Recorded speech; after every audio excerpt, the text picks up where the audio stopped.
예. 저희가 이 얘기를 좀 해보기 전에 문재인 정부의 초대 비서실장 얘기부터 해보겠습니다. 이 감사원이 탈원전 정책 수립 과정 자체도 감사에 착수하겠다고 언급하자 조금 전에 임종석 전 비서실장이 본인 SNS를 통해서 작심 비판을 했습니다. 과거 울산시장 선거 개입 의혹 관련해서 검찰 출석했던 임 전 실장의 모습 잠시 한번 만나보겠습니다. 이번 사건은 작년 11월에 검찰총장의 지시로 검찰 스스로 울산에서 1년 8개월이나 덮어뒀던 사건을 서울중앙지검으로 이첩할 때 이미 분명한 목적을 가지고 기획되었다고 저는 확신합니다. 저는 우리 검찰이 좀 더 반듯하고 단정했으면 좋겠습니다. 누구든 영장치고 기소할 수 있다. 제발 그러지들 마시고 입증 못하면 그땐 책임도 지는 것입니까? 임종석 전 실장 얘기 오랜만인데요. 김경진 의원님.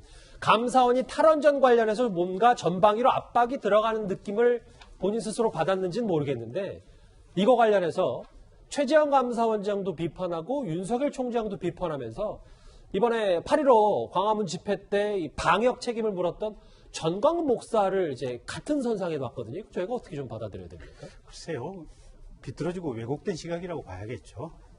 기본적으로 그러니까 지난번에 월성 1호기 조기 폐로와 관련해가지고 민주당에서 벌떼처럼 일어나가지고 감사원장 물러가라고 얘기를 했지 않습니까? 국회에서. 근데 그 저희가 다 하는 거 아니겠습니까? 국회에서 감사원에다가 감사 의뢰를 월성 1호기 조기 폐로와 관련해서 감사 의뢰를 했었고 감사원에서 국회 요청에 따라서 감사를 해보니까 여러 가지 불법 사항이 발견이 됐고 그 불법과 관련된 서류를 검찰로 넘겨서 검찰이 수사를 했고 검찰이 수사를 해보니까 구속할 만한 사유가 있어서 구속영장을 청구했더니 법원이 감사원 조사와 검찰 수사가 맞다고 그래서 영장 발부해서 지금 기소가 돼 있는 이런 단계들이고요. 그 이전에 지금 신고리 3, 4호기 이게 건설하고 있다가 문 대통령 취임하면서 이거 스톱시켰거든요. 제가 그때 2017년도 10월 그때 예결위원회 회의장에서 그때 그랬습니다. 20대 국회 의정활동 하셨어요? 예, 20대 국회 때. 근데 이거 당신네들 불법을 하고 있다. 이거 이렇게 해서는 안 된다. 법과 원칙에 따라서 해야 된다라고 얘기를 했고 당신 이거 언젠가는 수사받고 문제 될 것이라고 얘기를 했는데요. 예. 그러니까 이분들이 문제는 뭐냐면 문재인 대통령께서도 본인이 사법고시를 합격하고 인권 변호사라고 했지만 예. 헌법상 대통령이 의사결정을 할 수 있는 권한의 범위가 어디까지인지가 명확한 인식이 없었던 거예요. 법률에 따라서 허가가 난 부분은 대통령이라고 하더라도 헌법상 긴급 재정경제명령을 발하기 이전까지는 사실 함부로 할 수 없다는 것에 대한 인식이 없었기 때문에 내가 대통령 공약으로 탈원전 공약을 걸었기 때문에 뭐든지 가능하지 않겠느냐 이런 잘못된 도구마에 빠져가지고 그렇게 저렇게 그냥 함부로 권한을 행사를 했던 것 같고 대통령께서 그런 말씀을 하시니까 아무 영혼이 없는 출세에 목말라 있는 공무원들이 대통령 그 한마디에 맹종해서 그냥 앞만 보고 달려간 거예요 보면. 그래서 그런 부분과 관련해가지고 감사원이 반드시 이 탈원전과 관련된 부분은 들여다볼 필요성이 있고 저는 필요하다고 보고 있고요. 그런 감사원의 감사와 별도로 예. 탈원전이 어떻게 보면 필요하냐 필요하지 않냐 이 부분은 또 다른 정책적인 결단을 내려야 될 문제예요. 그렇죠. 스위스 같은 경우는 탈원전을 하기 위해서 국민투표를 5번 했거든요. 알겠습니다. 그래서 어쨌든 이 감사 자체는 정당한 건데 임 실장이 왜곡된 시각으로 이걸 바라보고 있는 겁니다. 왜곡된 시각이다.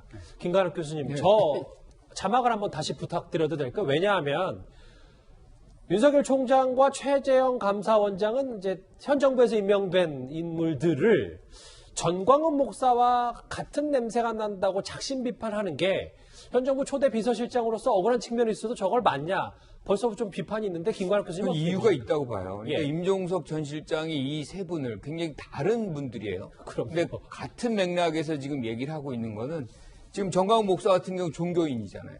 그리고 윤석열 총장도 검찰총장 공무원입니다. 최재형 감사원장 공무원이죠. 사실 정치와는 무관해야 되는 분들이에요. 그런데 정치를 하고 있다. 아하. 저는 앞에 두 분은 정치하고 있다고 믿어요. 그러니까 윤석열 총장하고 정광훈 목사는 정치적 효과를 극대화시키고 있다고 믿습니다. 예. 그래서 그 부분은 전적으로 임종석 실장하고 동의를 하고요. 한 가지 이제 감사원 최재형 원장은 저는 조금 다르게 생각해요. 그러니까 지금 윤석열 총장이 왜 정치를 한다고 생각을 하냐면 굉장히 조직적으로 움직이고 지금 사실은 이번 아까 우리가 다뤘던 그 사건 같은 경우도 사실 그렇게 중요한 사건이 아니에요. 지금 해야 되는 거는 라임 옵티머스 지금 못하고 있는 것들이 굉장히 많습니다. 김 교수님 보셨을 때 이런 그렇죠. 말씀하시죠? 울산 뭐 예. 선거 개입 의혹 사건이라든가 이것도 마무리를 못하고 있는데 정부가 뭔가 약하다고 생각하는 측면이 있으면 그냥 바로 가서 수사를 시작해요. 이런 것들은 정책 효과를 계속 노리고 있다고 의심할 수밖에 없는 것들이죠. 예. 반면에 이제 최재형 원장 같은 경우는 사실은 혐의가 딱 그거거든요. 예. 그러니까 감사를 하려고 그러는데 감사 방해를 했어요. 그리고 증거 인멸이 있어요. 그걸 방치하면 사실은 감사원이 다른 데를 감사할 때도 똑같은 유형이 나타날 때 감사원이 어떻게 감사를 하겠어요? 저는 그래서 그 부분에 대해서는 동의하지 않습니다. 최재형 원장은 정치하는 게 아니고 그냥 행정하는 거고요. 앞에 두 사람은 정치하는 게 맞다 이렇게 봅니다. 예. 예. 이동훈님.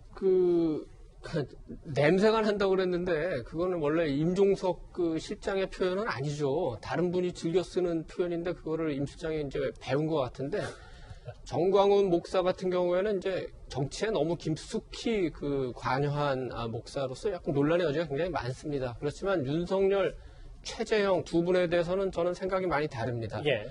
아마도 문재인 대통령의 임기 중에 가장 잘한 게 두 가지가 있다면 하나는 윤석열의 임명이고 하나는 최재형의 임명이다. 저는 그렇게 봅니다. 예. 두 사람은 적어도 정권의 이익이 아니라 그래도 대한민국의 이익을 위해서 법치를 지키기 위해서 일하는 사람이라고 보고 그래서 다수의 전부는 아니지만 다수의 국민이 지지한다고 보고 지금 마침 이제 이 얘기가 지금 나온 거 아닙니까? 탈원전 얘기가 나왔고 우리 윤석열 총장 얘기할 때 울산 시장 선거 개입 의혹 사건 나오지 않습니까?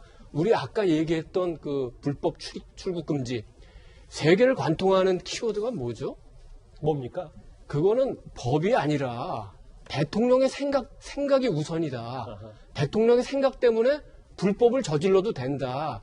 이런 걸 지금 문재인 정권에서 자행하고 있다는 겁니다. 이런 일이 이렇게 추세화되면 이거는 민주주의 자체가 흔들리는 거고 법치주의 자체가 흔들리는 거예요. 그래서 하나의 인식이 계속되면 그거는 추세로 봐야 되고 지금 굉장히 문재인 정권의 민주주의는 크게 흔들리고 있다. 이걸 지금 이 세 사건이 보여주고 있는 겁니다. 알겠습니다. 그럼 문재인 정부 초대 비서실장 얘기를 해봤으니까 원래 준비했던 주제 초대 민정수석 이슈도 한번 살펴보겠습니다. 조국 전 장관이요. 서울대 교수 정원을 차지하고 있어서 로스쿨 학생들이 피해를 입고 있다. 이런 보도 하나가 나왔습니다. 서울대 측은 조국 전 장관에 대한 유죄 판결이 최종적으로 나와야 새 교수를 뽑을 수 있다는 입장인데요. 관련 영상 저희가 준비를 했습니다. 서울대는 이 조국 교수에게 직위 해제를 당했는데도 불구하고 올해 9월까지 봉급으로 3,500여만 원, 그리고 또 정근수당으로 414만 원, 명절 휴가비로 425만 원, 거기다 성과 상여금 60만 원까지 지급을 해서 거의 한 4,400여만 원을 학교 측에서 조국 교수에게 지급을 했습니다. 강의를 한 번도 하지 않았죠. 조국 교수는 직위 해제됐으니까. 네, 맞습니다. 네. 해직된 교수들이 강의를 한 번도 하지도 않고도 이렇게 한 해 9월 달까지 수천만 원의 급여와 여러 가지 수당을 받는다는 게 우리 국민들이 보기에 좀 어떨 것 같습니까? 국민의 정서와 조금 어긋날 수 있다고 생각하는데요. 지금 저희들이 그렇게 처리한 거는 규정상 처리가 된 거거든요. 지금은 무소속 신분이 된 김병업 의원의 질의 지난 10월 모습이었습니다.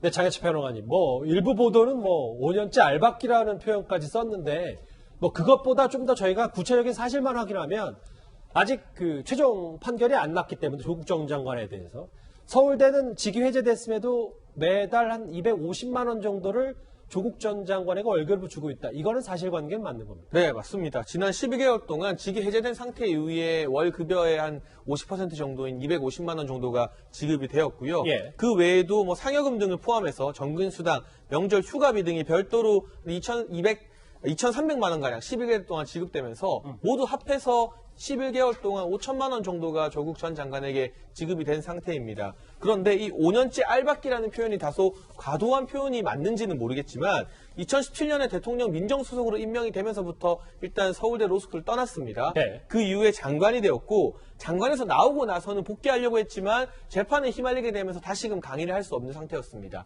결과적으로는 기소가 되고 재판에 들어가게 됐고 이번에 배우자인 정경심 교수의 재판 결과를 보게 되면 정경심 교수 1심 재판부에서 일부 혐의에 대해 조국 전 장관의 공모 혐의를 인정한 부분이 있습니다. 물론 조 전 장관의 재판에서도 다시 다퉈야겠지만 제가 의문이 드는 건 이렇게 5년이나 자리를 비워도 이 조국 전 장관을 위한 자리가 유지되고 징계위원회가 언제 열릴지도 모른다는 서울대 측의 태도가 글쎄요, 이 조국 전 장관에게 너무 관대한 것은 아닌가. 만약 1심 판결이 나왔을 때 그럼 1심 판결 이후에는 징계위원회가 과연 열릴 것인가, 아니면 서울대 측에서 대법원 판결까지, 이게 2년이 걸릴 수도 있고 3년이 걸릴 수도 있는데 대법원 판결까지 지켜보고 난 다음에 징계위원회를 열겠다고 할 것인지, 그 부분에 대해서 학생들의 권리 차원에서라도 뭐 분명한 기준이 있어야 되는 게 아닌가 싶습니다. 그러니까 일단 근데 조국 전 장관은 법의 테두리 안에서는 다 움직이고 있는 건 맞는 거예요. 그렇죠. 이게 뭐 불법은 아니고 서울대 내규인데요. 예. 문제가 있기 때문에 예를 들면 교수가 기소되어서 재판을 받았을 때 어느 선에서부터 징계위원회를 개최할 것인가 내규를 다듬어야 한다는 그러한 목소리도 있습니다. 알겠습니다. 그래서 뭐 학생들이 피해를 보고 있다. 로스쿨 학생들이 뭐 이런 얘기까지 전해드렸는데요. 일단 현 정부의 초대 비서실장과 초대 민정수석 얘기, 임종석 전 실장과 조국 전 장관이 저희가 핵심 내용 짚어봤습니다. 이 소식 여기까지고요. 그런데 저희가 청와대 얘기를 좀 더 깊숙이 가봐야 될 것 같습니다. 다음 주제 바로 만나봅니다.